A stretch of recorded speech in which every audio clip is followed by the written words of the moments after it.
So welcome to the porch at my dojo mansion. It's a wonderful swing seat that we have here on the porch. There's the door, right, and the rest of the porch. So I wanted to take us outside to talk about repolarizing negative to positive, converting negativity into positivity, because this month in particular, this week, this day especially, you have got to have the ability to take in and convert that negativity, not just feeling like you're a victim of it or you're attracting challenging circumstances and thinking, why me? Why is this happening?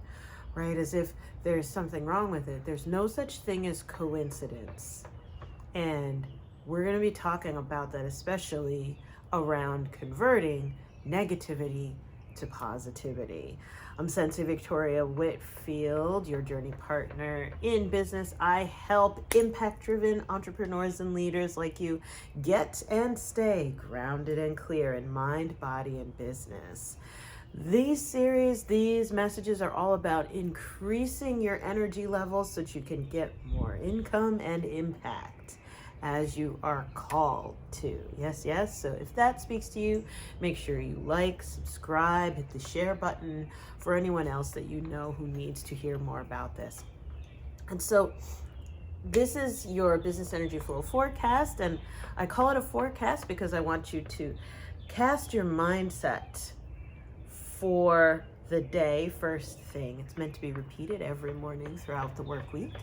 So before you go into the day, you cast your mindset, right? You set yourself up for success as we go forward. And what I'm guided to bring to your attention today in particular is your innate ability to convert negativity into positivity. So many times for us as naturally sensitive or empathic, heartfelt, compassionate people, we want to kind of keep away from negativity. We want to touch that with like a 10-foot pole. Keep it away from me. Cootie. Yeah, we don't want cooties, right? And at the same time, challenge is what makes us stronger. The things that we can push against build muscle. I've mentioned recently how I've been enjoying more powerlifting, and that's resistance training. So the muscle that my body's been packing on, right, is especially because of I have to push against the resistance. So I want you, if only, as we say in Reiki, just for today, kyo dake wa, just for today, I want you to see the negativity as your training partner. And this is your resistance training. Making you stronger so that you're able to move more weight, right? To produce more results, to make more positive impact, because not only are you a positive person, but you have the innate ability to convert negativity into positivity. In this section of our Stay on Track series, right, staying on track is the name of the game, we're looking at different things that could knock us off track, right? And in this series, this is the second of our four session conversation around sensitivity. That for some reason, at this point in time, whenever you're watching this video, Spirit wants you to be reminded that you are sensitive, and that is actually your superpower. This is your gift and what makes you uniquely called for the task at hand. Uniquely, fearfully, and wonderfully made for the road ahead is your sensitivity. And backing us up, as always, in understanding this topic, we're going to be turning to history, science, and spirit, right? So we want to look at what's a historical example of sensitivity, using senses to create transformational leadership moments in history. Then we want to look to science to see, okay, what does science have to say about sensitivity, especially in sensor technology, right? Understanding and valuing sensitivity through the lens, how do you say, the lens of science. And then last but most certainly not least, we turn to spirit for the final word of what especially is going on with you in particular. You ready for it? So for our history, as always, we are continuing our chapter by chapter study, kind of random, there's no such thing, chapter by chapter study of Think and Grow Rich by Napoleon Hill. This is my copy. Comment below, do you have your copy? Go ahead and tell me, right? The chapter that we're working on during this 4-session journey around staying on track is decision and decisiveness. That chapter, I think it's chapter 9. And yes, well, in my book, in my copy, it's chapter 9. Everyone's copy is a little bit different. So comment below with what's the chapter for you. And are you enjoying this, right? Is this something that you watch week to week? I have no idea. So if you're watching and you think I know you're watching, think again. Comment below and tell me what's your favorite insights and anything that's stuck with you, it's helped you. It really blessed my heart, as well as for those who are watching, help re-anchor the learning together. So with that, let's go to the reading of the day from Napoleon Hill. Alrighty. So on the topic of converting negativity to positivity, I'm going to page 199. There it is. 56 who risked the gallows. The greatest decision of all time, as far as any American citizen is concerned, I'm American, was reached in Philadelphia July 4th of 1776, when 56 men signed their names to a document that they well knew would bring freedom to all Americans, or leave every one of the 56 of them hanging from a gallows.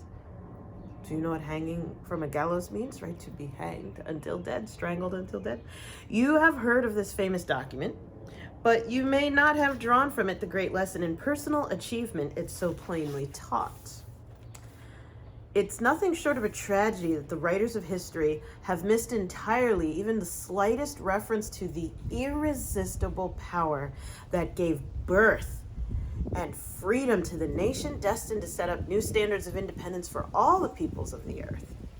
I say it is a tragedy, Napoleon Hill is speaking, because it is the self-same power that must be used by every individual who surmounts the difficulties of life and forces life to pay the price asked. So he's going to set the scene, by the way, of what was the negativity, right? The negative news, the bad stuff going on, that they converted into incredible positivity. Let's go. Let us briefly review the events that gave birth to this power. The story begins with an incident in Boston, March 5th of 1770. British soldiers were patrolling the streets, openly threatening the citizens by their presence. The colonists resented armed men marching in their midst. They began to express their resentment openly, hurling stones as well as epithets at the marching soldiers until the commanding officer gave orders: fix bayonets, charge. The battle was on. It resulted in the death and injury of many. The incident aroused such resentment that the Provincial Assembly, made up of prominent colonists, called a meeting for the purpose of taking definite action. I repeat, called a meeting for the purpose of taking definite action? Is it time for you to call a meeting for the purpose of taking definite action? Unpause. Two of the members of that assembly were John Hancock and Samuel Adams. They spoke up courageously and declared that a move must be made to eject all British soldiers from Boston. Remember this: a decision in the midst of two men might properly be called the beginning of the freedom that we of the United States now enjoy. Remember, too, that the decision of these two men called for faith and courage because it was dangerous. Before the assembly adjourned, Samuel Adams was appointed to call on the governor of the province, Hutchinson, and demand the withdrawal of the British troops. The request was granted. The troops were removed from Boston, but the incident was not closed. It had caused a situation that was destined to change the entire trend of civilization. Linking this back to converting negativity to positivity. There is a drop in there. I tried to repeat it for you around how can we do that.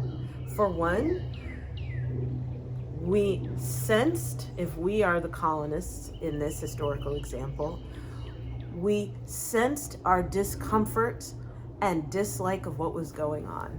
We didn't suppress that. Last week and also the last few episodes of our messages have been talking about the importance of not suppressing your feelings. Don't numb and dumb down your gift. So number one, they were open to admitting and feeling, yeah, this don't feel right. This don't feel right, right? Number one. And then number two in there, they called together a meeting to voice the discomfort and came to a decision. A decision. One of many that would lead to things completely transforming. So what I'm hearing from my spirit guides to say to you right now is that you have got to be open to feel, right? Open to sensing what's going on around in your neck of the woods, and take that feeling as feedback and data, an assessment of how we're doing, and then call together a meeting, whether it is a meeting of your family, your team, your community, or of yourself, all the parts of yourself, to reassess, how are we doing? We like this, we don't like this. Okay, if we don't like it, it's time to come to a decision to take action, definite action. And so that's what we have from history, but let's turn to science. What does science have to tell us about being able to convert negativity to positivity? It's okay if everything doesn't go your way, as long as you are paying attention and receiving that data as feedback to inform your definite next action. So this is a 2023 scientific article by Shahjahari, Kuruvinashetty, Komeli, and Sundararaj on the emergence of AI-based wearable sensors for digital health technology, a review. And here we go. The data collected by wearable sensors can be analyzed using machine learning and AI algorithms to provide insights into an individual's health status, enabling early detection of health issues and the provision of personalized healthcare. Pause. So what this group of researchers is reporting on is how much more benefit and insight we have because there's sensors, highly sensitive sensors working on the actual patient's body, giving feedback. Unpause. One of the most significant advantages of AI-based wearable health technology is to promote preventative health care. This enables individuals and healthcare providers to proactively address symptomatic conditions before they become more severe. Wearable devices can also encourage healthy behavior by providing incentives, reminders, and feedback to individuals, such as staying active, hydrating, eating healthily, and maintaining a healthy lifestyle by measuring hydration biomarkers and nutrients. In addition, they can significantly reduce healthcare costs by reducing the number of hospitalizations and emergency room visits, which can be expensive for both individuals and the healthcare system. Pause. The spirit guides are telling me to pause a moment to say, think of yourself as the sensor. You are a super sensor.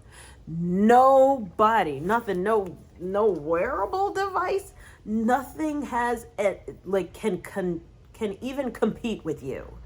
You are the ultimate super sensor for you.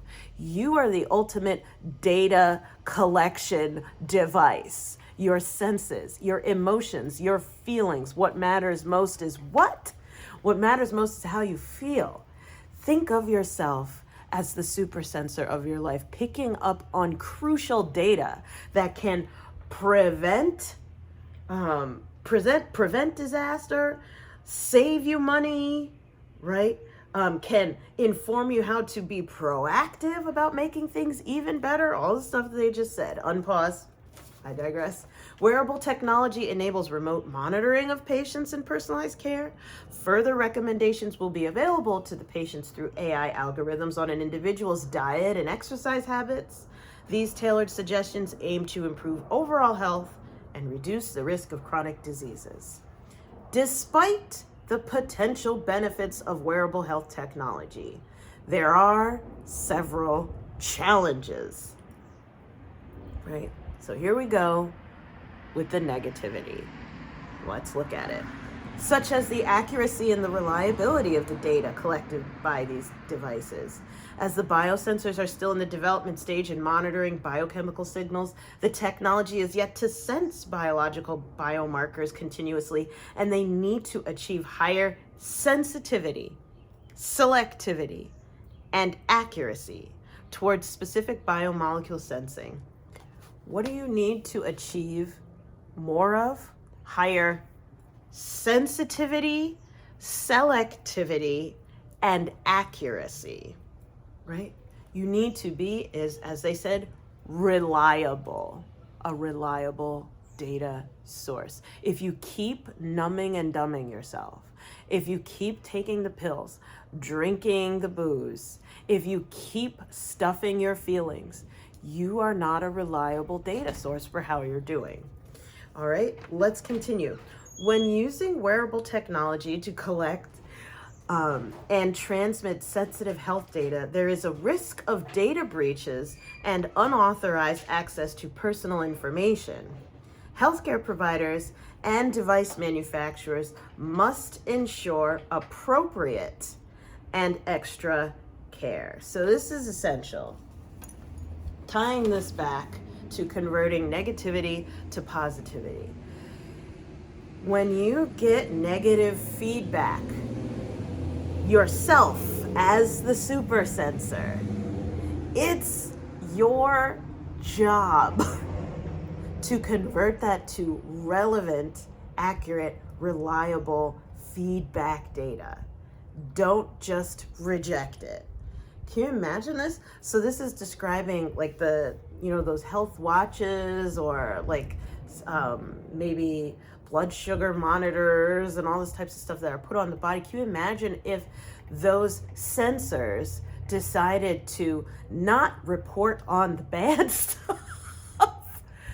We'd be in so much trouble, right? Be kind to yourself. You are the super sensor of your life, and you have got to take on that negative data to help inform how you are going to move next, right? Okay, going in this direction feels bad, not gonna do that, gonna go this way. Or we could ignore it and just keep going towards destruction. Ignore the that you're getting from yourself. Be kind to yourself. Well, I don't know who I'm speaking to, by the way, right? Is there something that you've been ignoring? Comment below, right? Tell us in the comments below, what have you been ignoring? What negative feedback from your body, from your life, have you been ignoring that it's time to pay attention to, right? So with that, that was what science had to say. Last but most certainly not least, we're going to have a spiritual moment with tarot and the spirit guides. The tarot card of the day is the Empress. Can we see? Yeah. The Empress, Archangel Gabriel, number 3, which represents guidance, wisdom, intuition, and it's right side up. So this means you already know. Lavish abundance, give birth to your dreams, nurture yourself and others. Your creativity and hard work are bringing you great rewards, according to this card. You have the Midas touch right now, so anything you nurture and give your loving attention to will flourish. Marriage, children, and issues involving motherhood and creativity are positively affected now, whether you're trying to give birth to a child, nurture life into plants or pets, or to help a new project or business grow. Your creative endeavors will be successful. Enjoy the beautiful things in life. My spirit guides are saying, give yourself the royal treatment, right? The Empress card. Knowing that you deserve to be wonderfully provided for. Take excellent care of your body with massage, yoga, or anything that makes you feel healthy, vibrant, and luxurious. Additional meanings of this card: abundance, spending time in nature, indulging in creative and artistic projects, loving and nurturing yourself or others, a time of excellent emotional or physical health. Archangel Gabriel is the messenger angel who guides and supports expectant and adoptive parents, as well as those involved in newborn creative projects. Call upon Gabriel to inspire your creative ideas and give you the courage and the opportunities to express them. Tying this back to converting negative to positive. This is how. What is going to give you the strength? How am I going to make this crappy situation better, Victoria? It sucks. I don't have energy. Well, obviously, because you aren't taking time to care for your energy. You aren't giving yourself the royal treatment. If you don't give yourself treatment like a precious and sacred sensor, right? If you don't maintain the device, if you don't take excellent care of the device, of course its output is gonna suck. Of course its performance is gonna suck. Of course it's not gonna feel good. You've got to take excellent care of this high-powered super sensor that you are and that you rely on. Honor your body, take excellent care of it, make space for it, take time for it. Stop with the I don't have time, stop with the I don't have space for myself. Make it, take it, figure it out. You're a conscious creator, you have a brain, use it, right? If you are charging high end, if you are the best at what you do, then you are deserving the best. If you're going to be the best, you deserve the best care. That's just the way it works for any high performer. Now, the action step of the week, as always, is a strategic meditation to help ground this into you. You're going to go to your school app, and the strategic meditation today is Life Force Energy Infusion meditation. So you're going to go into the school app, you're going to type in the search bar at the top, Life Force Energy Infusion meditation. And that's a little over 12 minutes. Do that to help absorb all of the learning as well as all of the nourishment and strength so that you can convert the negative into the positive. Let the feedback always serve you. Let all of this data of experience serve you. With that, we are complete with today's message. Now, you may have come to the end of today's message and think, okay, I'm inspired. This is awesome, Victoria. And I'm going to turn this off and I don't know what to do next. Well, your one thing I would encourage you is to make time to claim your inner compass. This is what you use, right? And this is your inner sensor, your intuition, which helps you find your true north. As you navigate decisions in life and business, you've got to connect to your inner compass. So I would recommend you get my freebie at claimyourcompass.com, right? Or text the word compass to 66866. That's going to get you my Claim Your Compass meditation, as well as a free pass to come to the next strategic meditation, so that we can ground and clear, recalibrate your energy and your connection to your intuition together. Go ahead, claimyourcompass.com, or text compass to 66866. We'll see you on the other side. And hit the share button. Who do you know who needs to convert negative to positive? Who do you know who needs to hear this message? I'm sending you so much love. Big hugs, mwah, kisses. And I'll see you in the next one. Bye.